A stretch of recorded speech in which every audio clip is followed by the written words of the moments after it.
With Engineer finally being buffed, we can see which is truly better, Accelerator or Engineer. In this comparison, we'll be looking at cost efficiency, in-game testing, and max DPS of both towers, so let's get right into the video. Firstly, cost efficiency. Starting with the base levels, here we have the cost per DPS of both towers. Engineer starts with a cost per DPS of 155.27, whereas Accelerator is more pricey at 206.41 per DPS. Here we can see that, despite also having a way lower placement cost, Engineer has some really good cost efficiency compared to Accelerator. But of course, the most important levels are the maxed ones. Here Accelerator comes in with a DPS of 377.88 at a cost per DPS of 139.73. Accelerator meanwhile has a DPS of 286.26 and comes in at a cost per DPS of 187.6.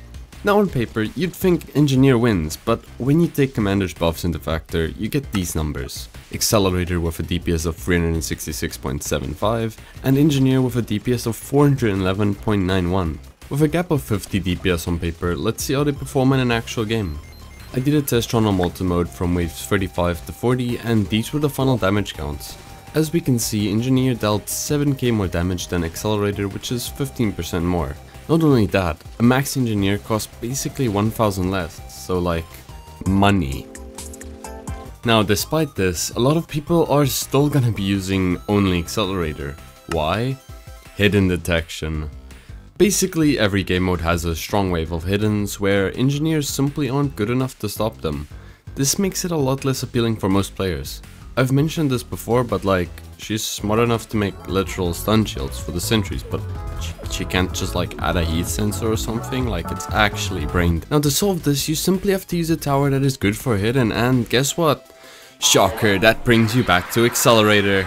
Accelerator may lack flying detection, but like, since the survival game mode and some others don't have any of them, Accelerator can just clear every enemy. This is only boosted by the fact of it having a placement limit of 8, while Engineer only has a limit of 6. Now sure, Engineer is not that great alone, but it does have one benefit that mainly only sweaty players utilize, and that's freeing up a tower slot. As Engineer can be placed early in solo, it can function as an early and late game tower. This means you don't need to waste a slot for something like Golden Soldier. This makes loadouts where you can equip both Accelerator and Engineer pretty viable.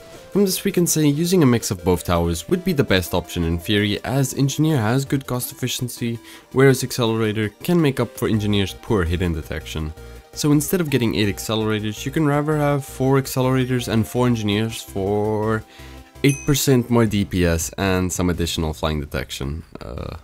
Now is sweatily trying to balance using both towers just to get a bit more DPS something I do? No. So who wins? Well, honestly, I think it's kind of a tie. If you want damage, just go for Engineer, but if you want a reliable tower, especially for non-flying modes, Accelerator is your go-to choice. Personally, I think Accelerator will probably still be seen as a bit better though, simply due to it being better at dealing with hidden enemies. I rewrote this paragraph like 5 times to not trigger fans of either tower, but like, I gave up. Both suck. Paintballer takes the dub.